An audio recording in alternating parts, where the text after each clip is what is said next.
Okay, what's up everybody? Your boy Roshi here with another update on my One Piece journey. So I'm pretty deep into the Water 7 arc at this point, and it's really extensive, so this is going to be split into two videos again. But don't worry, the second video is going to be coming a lot sooner than you guys think. So with that being said, let's go right ahead and dive in. So after resting for 4 days, recovering from their encounter with Aokiji, the Straw Hats are now back on the open sea. They come across a random frog swimming freestyle toward a lighthouse. Now while trying to catch the frog for food, a master train comes at them and barely misses. Now they make it to the lighthouse island, but it turns out the lighthouse island was actually a train station where they meet Kokoro, Chimney, and Gonbei. Now Kokoro explains the sea train that they almost got destroyed by what it was, and tells them that the frog they came across is actually named Yokojina, and he likes to compete in strength and is actually trying to beat this train. Now Kokoro tells them they are on their way to Water 7, which is the place with the best ship carpenters and factories, which is perfect. And based on her words before they left, it seems to be a place crawling with marines. Now a funny little tidbit here was the map that she gave them to Water 7 turned out to be this trash ass sketch that was completely useless, so that gave me a pretty good laugh. And she also marked a location and told them to look for a man by the name of Iceberg. Now they make it to Water 7, the Going Merry is in terrible shape, and the locals don't seem to be afraid of them. On arrival, there were some pirates causing trouble, but quickly got disposed of by the Galley La Carpenter Company. So not only do they fix ships, they also kick ass. Now the gang splits up to handle errands and find Iceberg, and back on the ship, Zoro is attacked by the Frankie family bounty hunters. It's not like they were successful or anything, obviously. So Nico and Chopper are in the market district, and there are lots of people in masks due to some costume party that's going on. One of the mysterious masked figures walks by Nico and utters CP9. At this point, I am not sure what the deal is, obviously. In other updates, the Straw Hats made 300 million berries off the gold they sold from Sky Island, so they are no longer broke ass niggas. They meet with one of the Galila carpenters, Kaku, who tells them the man Iceberg that they are looking for is actually the mayor of Water 7. Kaku's kind of cool, weird but cool. He goes off running off a cliff on his way to check the condition of the Going Merry. Sanji sees Robin meeting with this masked person, but then they vanish into thin air. Now the group meets Iceberg, who seems almost childlike to be a mayor in his introduction. He knows everything about the Straw Hats, including their new combined bounty of 239 million berries, which is a lot. While everyone is talking, the Frankie family steals their money right from under their noses. And one of the carpenters, Paulie, manages to stop them while he's running from debt collectors himself, so it's pretty ironic. The Frankie family is described as ship scavengers and bounty hunters. Iceberg warns them never to underestimate the man Frankie himself, however. Paulie gets into a fight with Rob Lucci, one of the other carpenters, who seems to be taking orders from a pigeon, which is funny because Luffy seems to be the only one concerned by that. Now we learned that Iceberg united the 7 shipyards into one company, and all the carpenters have a high level of respect for skill and craft. Usopp was supposed to be guarding the money, and once again it is stolen right from under him, and to add, he seems to have been kidnapped. Now Kaku returns with an evaluation of the Going Merry and basically tells them it's a wrap for the ship and it's hopeless, which actually made me kind of sad because that ship went through a lot with them. Now at the same time, a world government officer by the name of Corgi shows up to speak with Iceberg. Now the group finally realizes the 200 million is gone from their stash, as well as Usopp, who was kidnapped and left for dead in the street, feeling completely useless. And in my opinion, his feelings are completely validated here. At Frankie House, they are celebrating the 200 million they just stole when Usopp shows up like he's some kind of goon. Frankie then proceeds to lay the beats on him once again. Now my single question for Usopp here is, does he actually get good? Now I'm 300 plus chapters in, I would love to see him be an actual problem. Now Luffy, Zoro, and Sanji and Chopper roll up on Frankie House and proceed to put in work, obviously eliminating the whole crew.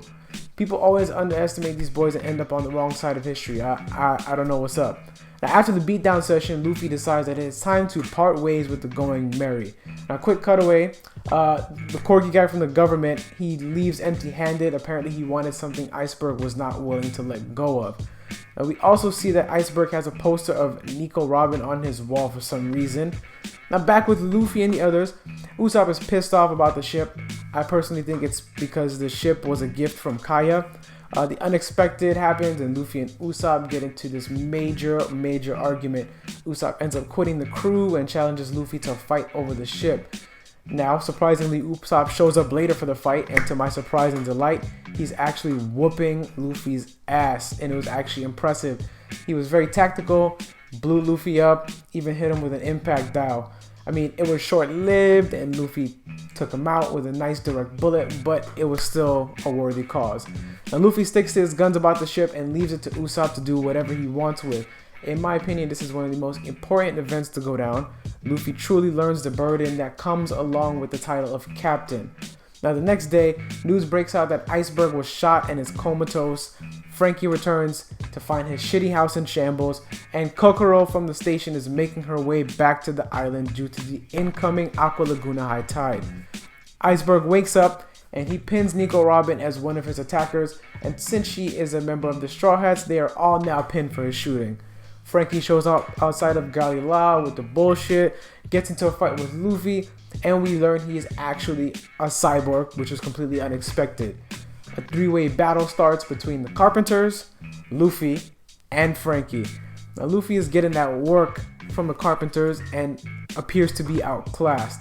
Frankie gets upset. The Carpenters are after his prey, so to speak, and unleashes some kind of air cannon. Now, during this chaos, Luffy and Nami manage to escape, and Luffy makes his dramatic entrance into Iceberg's room to get the scoop on what happened, and Iceberg asks Luffy to meet with Nico Robin. Frankie heads to the bar to refuel and runs into Kokoro, who hints that it wasn't Robin that shot Iceberg and mentions CP9 again. Now, who is this woman? Why does she know so much? She is super suspicious to me at this point. Now, we finally get a glimpse of Nico Robin, who is in a meeting with a member of the CP9. Sanji and Chopper run into her, and she admits she was in the mayor's office and that she is trying to part ways with the Straw Hats. She mentions something about being shrouded in darkness. Now everyone reconvenes. Zoro brings actual logic to the situation, realizing that there's more to this Nico Robin situation than meets the eye, and they need to find out if she is really their enemy. So the group decides they will try to catch Robin. Now back at Galileo, everyone is guarding Iceberg, who referred to Nico Robin as the devil. Frankie's back on the hunt for Luffy, and his men mention they saw Usopp alone fixing the Going Merry. With that news, Frankie decides to use Usopp as bait. Obviously, he had no clue what just happened between Luffy and Usopp. Iceberg gives Paulie some kind of secret task. Meanwhile, Nico Robin shows up to HQ and chaos follows. A massive explosion and masked characters everywhere. Paulie encounters two of these characters while opening the safe that Iceberg had sent him to. Now, outside of HQ, there's a masked person with a whip just waxing people, and they can air hop. So it's like an unlimited double jump cheat code apparently. Finally, we learned the meaning of CP9 is Cypher Pole 9, which to be honest, still has no fucking meaning to me. It really doesn't. Now, the one with the bear mask has a weird power and turns himself into a door. Immediately after that, learned that he has the Doa fruit and can turn anything into a door.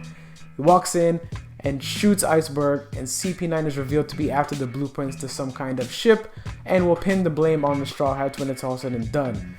Outside, Luffy's dumbass ran and got stuck between a building trying to copy Kaku's moves. Now back inside, the dude in the bear mask is no joke and handed the Carpenter Tilestone his ass. Iceberg claims Nico Robin will destroy the world since she is the only one in the world that can decipher the poneglyphs that the world government had made illegal. He says that she can resurrect ancient weapons. Now at this point, I'm like, what? I'm fully invested. So CP9 is connected to the government, and Iceberg has the blueprint to one of these ancient weapons, Pluton. So now we cooking. Pluton is actually a warship, the ship that the government is trying to get their hands on, and the blueprint Paulie went to grab as a decoy. Luffy shows up right before they kill Paulie, but these masked people are all a problem and manage to subdue Luffy and Paulie with ease.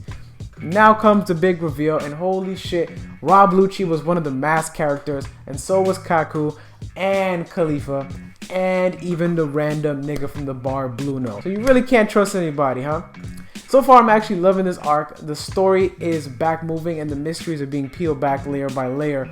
I love finding out more about Robin and her dark past and what the real deal is with her, since currently she is the most intriguing character to me, as I've said before. I appreciated Oda finally giving Usopp some shine, and against Luffy, which was unexpected. It was good to see some discord in the group. I think that that's going to lead to some good character development in the long run, and it makes all the characters authentic with their own motivations. I still believe his true motivation for not wanting to let the ship go was that it's a gift from Kaya, but I guess I'll find out later on. Now the CP9 twist was really dope, especially revealing that the bartender was one of them, since he had like one line up until that point. Now I'm really excited to see where it goes from here. Frankie's character is different and not what I expected it to be. He's pretty eccentric and over the top, so I'm not sure where we're headed with his involvement in this arc. Now overall, the lore is being expanded and I'm realizing why everyone has been hyping up this arc. So onward and upward. Like I said, the second part to this is coming soon, so don't worry. And I have a surprise for you guys a little bit later as well. Now, if you enjoyed this series, please drop me a like and a subscribe. And if you so choose, consider becoming a patron. The link is down below. And I have some awesome benefits that give back to you all for supporting. Now, as usual, follow me on all my socials at YaBoyRoshi on Instagram, Twitter, and Facebook. And the link to my merch store is down below in the description as well. But that's all I got for you guys for this wrap up. Have a great day or night, and I will catch you guys next time.